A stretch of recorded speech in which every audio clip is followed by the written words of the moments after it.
When my dad died, I don't think Mom knew where else to go. I'm sure Edie was happy to have her back. And to see kids in the house again.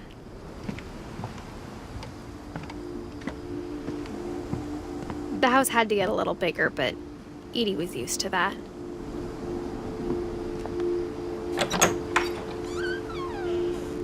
And for a while, things were good. Almost normal.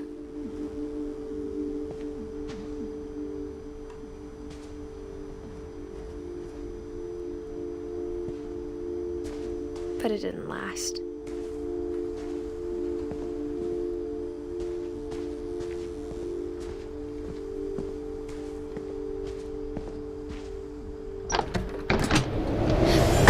The beginning of the end was Milton's 10th birthday, when Edie gave him a castle.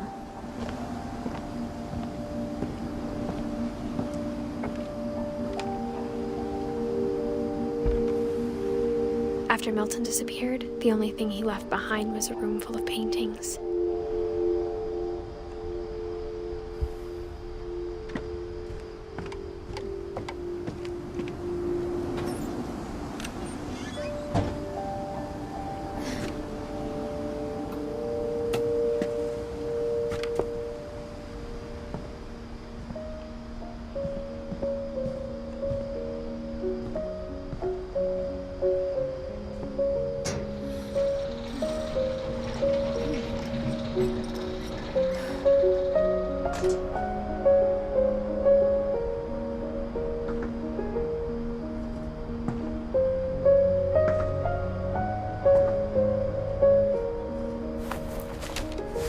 Milton Finch in The Magic Paintbrush.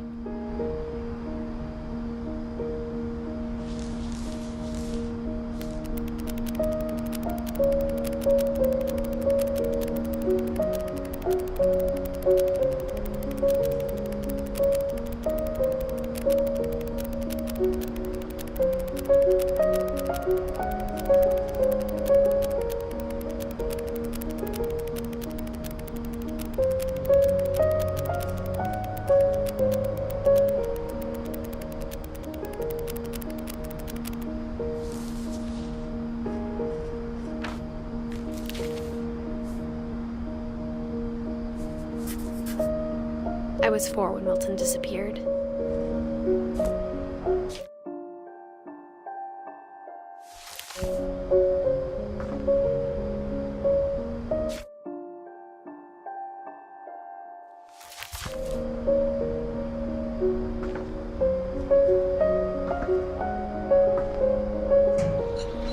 Mom spent months searching for my brother. Then she sealed the doors.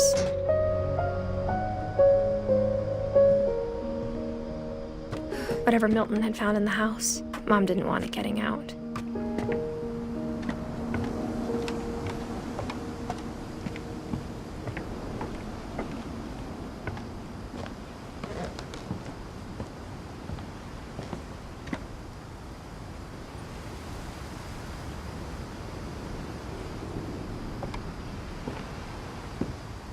Mom definitely blamed Edie, but I think Louis blamed himself. After he graduated, he just spent more and more time in his room, until Mom got him a job at the cannery.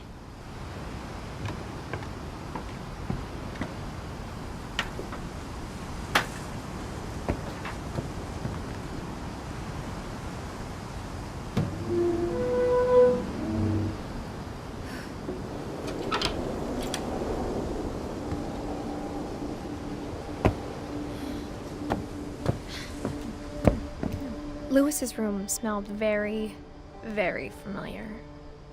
That part of him lived on. Louis and I spent a lot of time playing games together, but he was surprisingly bad at them. He died a lot.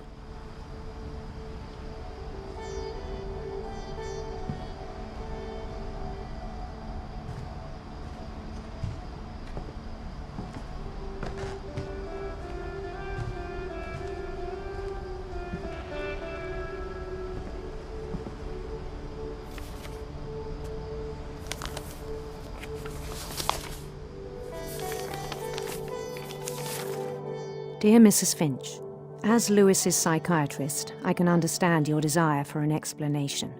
As I see it, the trouble began in January, shortly after we convinced your son to seek treatment for substance abuse. Newly sober, I believe Lewis first noticed the monotony of his daily life.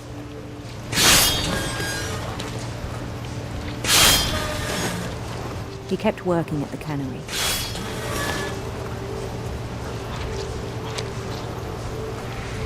But he withdrew part of himself. In our sessions, I saw the same behavior. His mind began to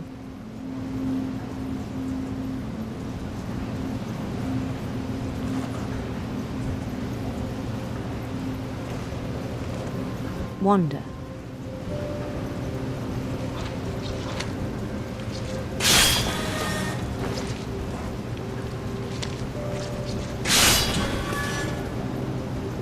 I asked him to describe it. He said he started small, imagining a labyrinth. He'd feel his way about.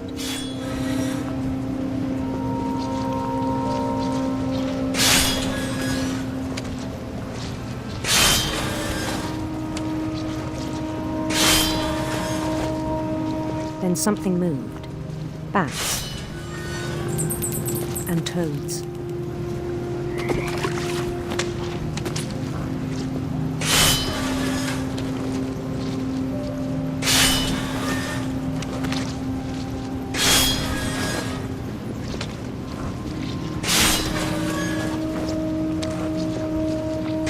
And things that have not names.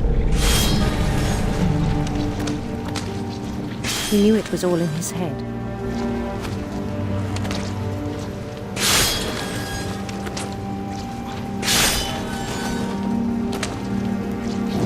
He took it very seriously. I had hoped he'd find himself.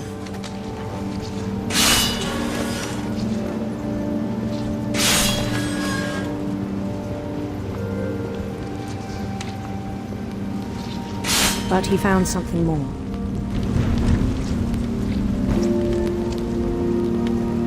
I worried about him then. Daydreaming at the cannery. I spoke with his boss, but he said Lewis had become a model employee. Methodical, tireless, focused. Like a whole new Lewis.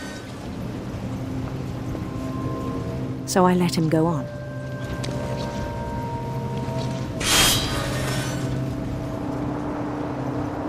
I even encouraged him. It seemed very promising at first.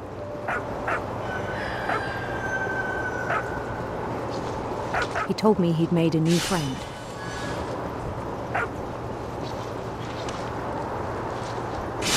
On the edge of a city he named Lewis-topia. He built the city up slowly, brick by brick.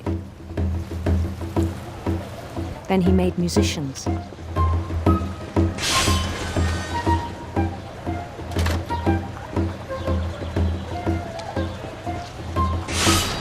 And songs for them to play.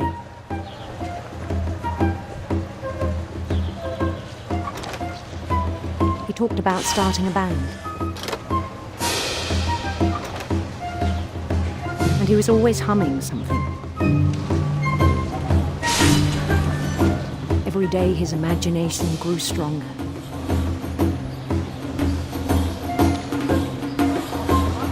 He no longer spoke at the cannery. But his chopping was as reliable as ever. Then one day it struck him that all the cheering crowds, even the stones under his feet, were all in his imagination, so he could do whatever he wished.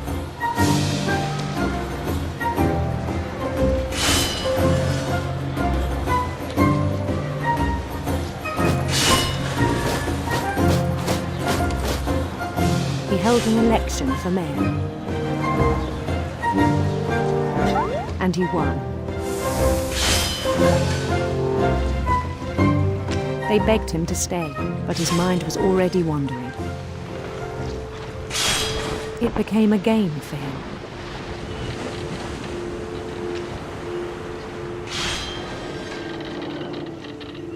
He'd conquer a city, then immediately push on. New Louisville.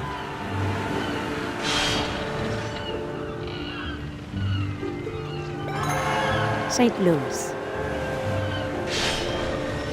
He started drifting away from our reality.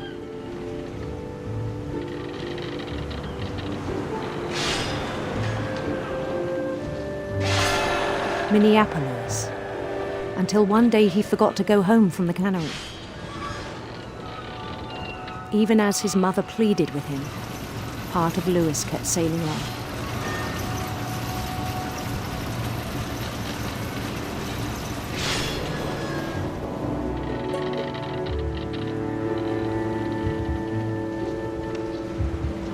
In Louisburg, he heard rumors of a handsome queen.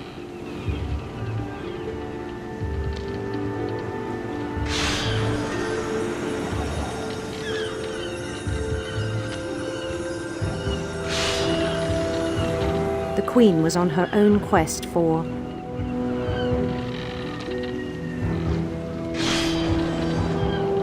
radiant rainbows.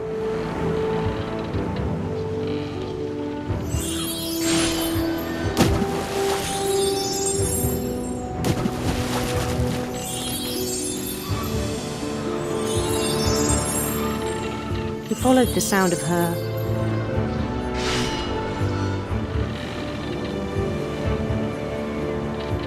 electric sitar.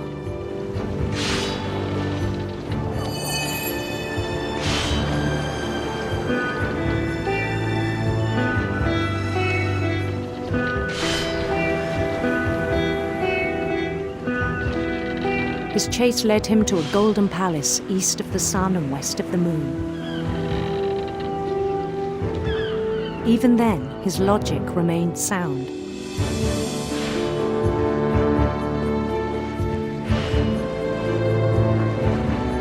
He knew the world was all in his imagination.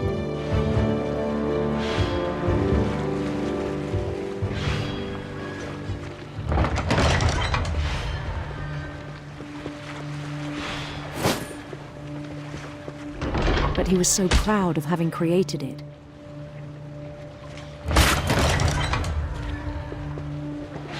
In his own eyes, he'd become something greater than a king.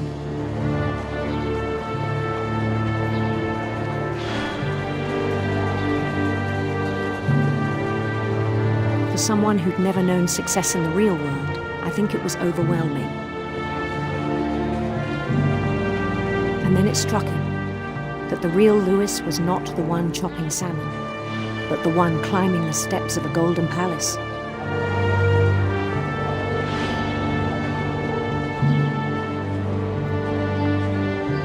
My imagination is as real as my body, he told me.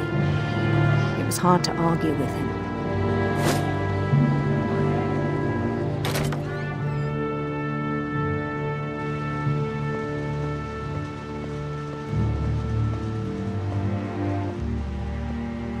He began to forget the world we know.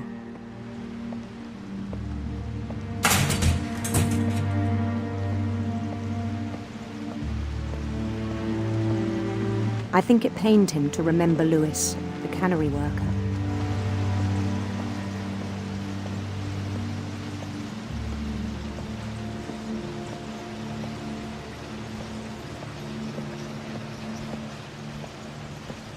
He began to despise the man with a royal contempt.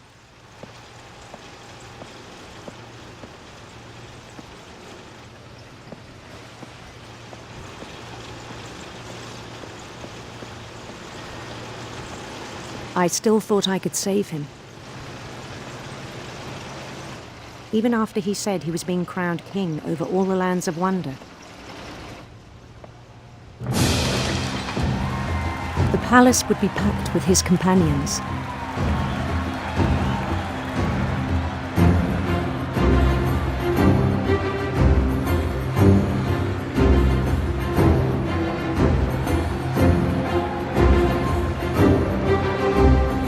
Including the wise Calico who'd insisted on advising me.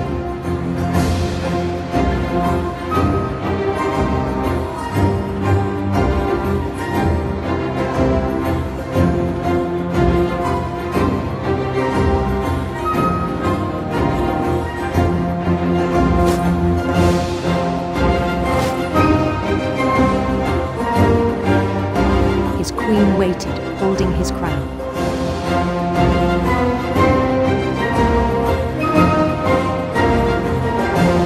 There was only one thing left to do.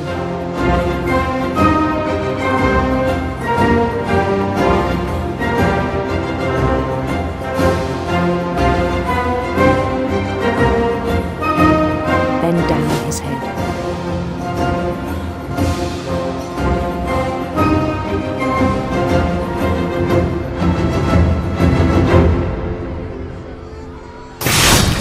And the rest I think you know.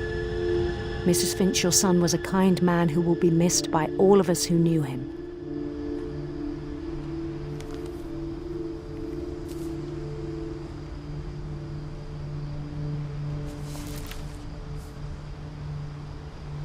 My brother was really cool.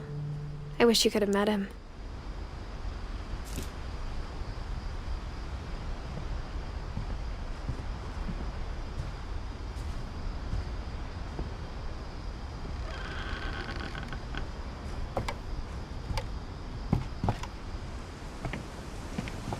On the way back from Lewis's funeral, my mom told me to start packing. She waited until the day before we left to tell Edie. I'm not sure if she wanted to make it easier or harder.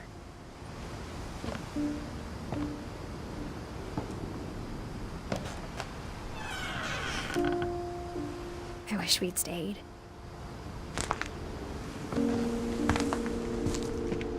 But I understand why we left.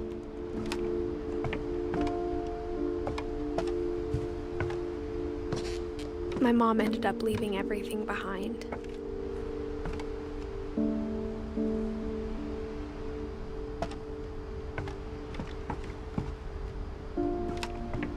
What happened that night had been coming for a long time.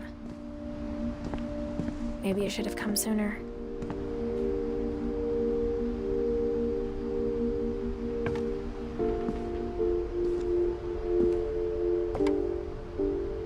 But it had to end one way or another. All that's left now is to tell you about that last night.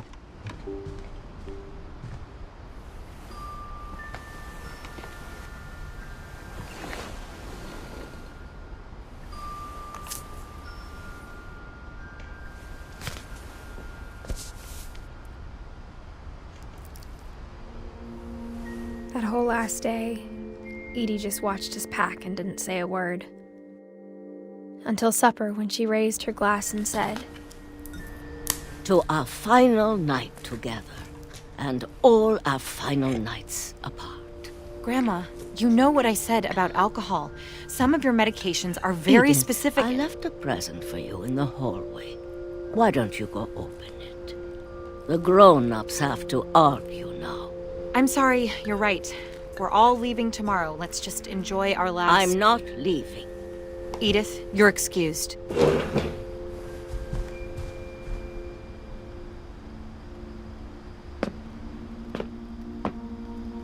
the power had been shut off that morning, but Edie always had plenty of candles.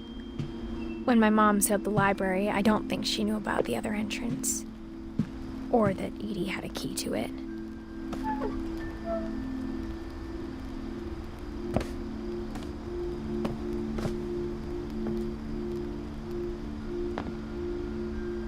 That thing you're afraid of isn't going to end when you leave the house.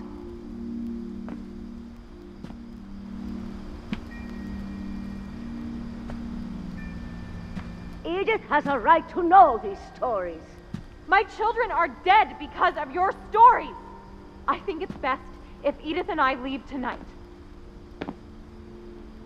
We'll have the nursing home send a van for you in the morning. Okay?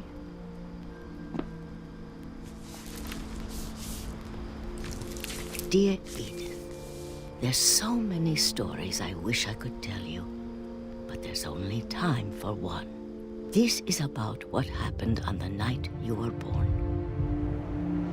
That night, the tide went way, way out.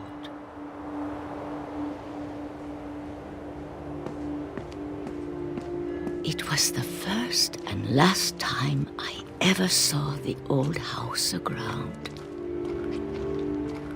There'd been an earthquake out in the middle of the ocean. They called it the lowest tide in 1,000 years. God, it smelled awful. You know, I've seen that house every day of my life.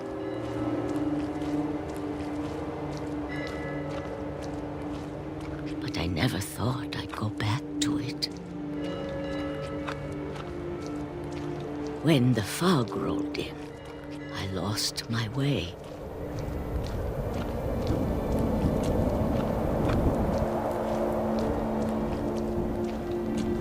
I got turned around.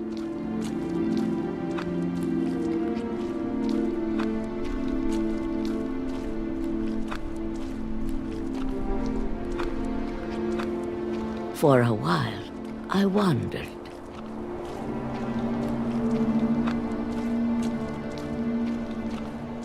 I started seeing things.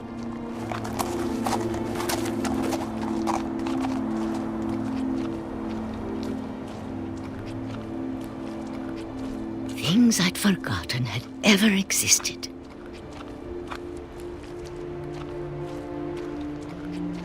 But when I saw them, they felt like old friends. That night, a lot of things came back to me. Or maybe I came back to them.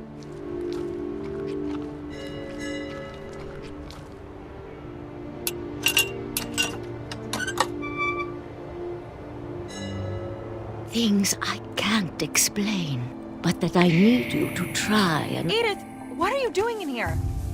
It's mine. Edith! Mom, you're gonna rip it! Let go! I kicked and screamed, but Mom dragged me to the car. I never saw Great Grandma Edie again.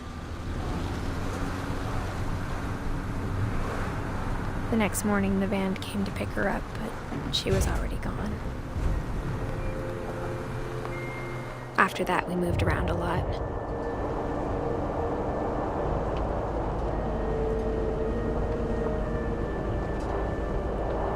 We both tried to make the best of it.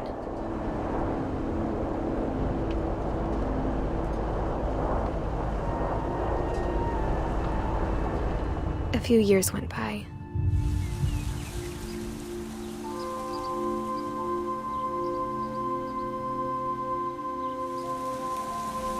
My mom didn't like to talk about it,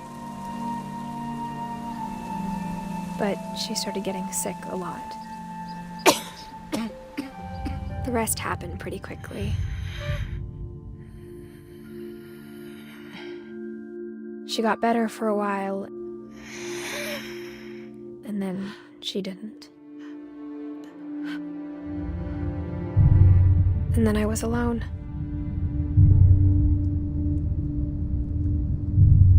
The last Finch left alive.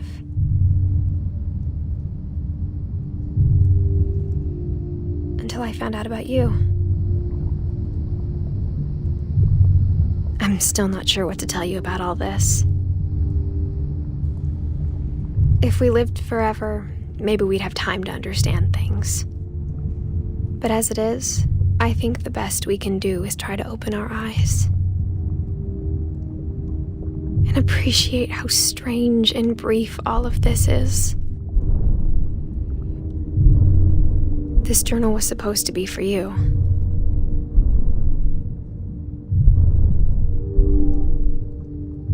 But now I hope you'll never see it. I just want to meet you and tell you all these stories myself. But I guess if you're reading this now, things didn't work out that way.